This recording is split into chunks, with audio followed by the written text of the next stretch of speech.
There are still right here locally about 500,000 ballots to be counted in San Diego County. Yeah, while the next official results won't come out till tomorrow, there are still some trends that are emerging, and Fox 5 political analyst John Dadian is here to break down some of the results and what they might mean moving forward. John, thanks so much for being here. Let's start with the 49th Congressional District. This is a seat that Mike Levin has held for the last couple of elections, a rematch of 2020. Brian Marriott hoping to flip this district. What do you think has played out so far with Levin holding on to a 51-49 margin? Conventional wisdom based on history, et cetera, is that usually the first returns, early absentees, et cetera, normally that trend follows. So if somebody's ahead, et cetera, normally, certainly there's been a few exceptions that things have been reversed, et cetera. Kathleen made a great comment about, wasn't this supposed to be a red tide, et cetera? It was a red ripple. Yeah. Republicans did okay, but certainly not as big as both sides were predicting. Yeah, and some of the latest numbers coming in from Orange County saying that Mike Levin widened his narrow lead a little bit. They just got a boost with some of the new returns. I wanted to ask you here locally, though, what you think the most consequential decision or impactful one that San Diego voters made yesterday? There were several. One clearly is the 11th district, without a doubt. The other one clearly is the sheriff race, et cetera. And then we have a new assessor for the first time in 12 years. But to answer your question directly, the reason why that's the most impactful is because we all know in general terms the power of the incumbency. Because this is the first cycle under redistricting, some of these people, not all, but some of them who won last night will be in for 10 years. And that's really powerful. Sheriff is a good example. And if you've seen the history of our past sheriffs, they normally stay in 10 to 20 years, if not longer. So Kellyanne Martinez, who's leading and could become the first female sheriff, could be here for a while. She's a relatively young, actually, she's certainly relatively young politically, et cetera. So yeah, a lot of people expect that she not only will be in for many years, but again, specifically that she'll lead the department. And again, for the next 10 years, there's going to be a lot of changes as we see the issues that were on this campaign, jail deaths, et cetera. Next 10 years is going to tell a big story. It's worth noting that the race for sheriff is now going to be 6 years from now. Normally it's every 4 years, but they want to get it in line with the presidential election. So 6 years for Kelly Martinez. They actually adjusted several races. DA also comes under that, et cetera. That's right. So anything surprised you locally? Were any results that you're like, wow, I wasn't really expecting to go that way? Not much, to be honest with you. Minor things, et cetera. For example, the mayor of Escondido, who most people say is doing a good job, and the poll showed that he was doing well, he's behind right now. So, again, the power of the incumbency, that would be a surprise.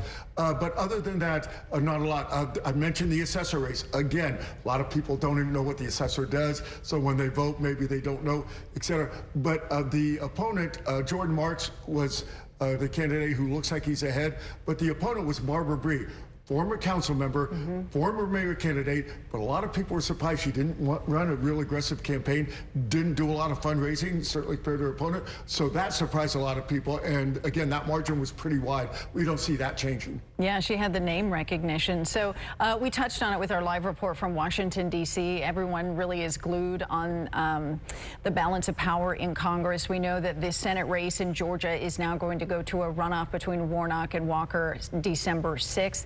What is your take on what you're seeing? How do you think this is going to go, and how long will Americans have to wait?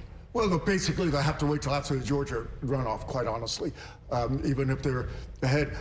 You mentioned, right now, you just mentioned national. I'm going to go back and connect that to what we've been talking about, local and Levin, and that is that clearly was supposed to be a red tide. I said it's a red ripple, et cetera. However, the Democrats really wanted to hang on to this because if there was a red tide, et cetera, they wanted to have a toehold.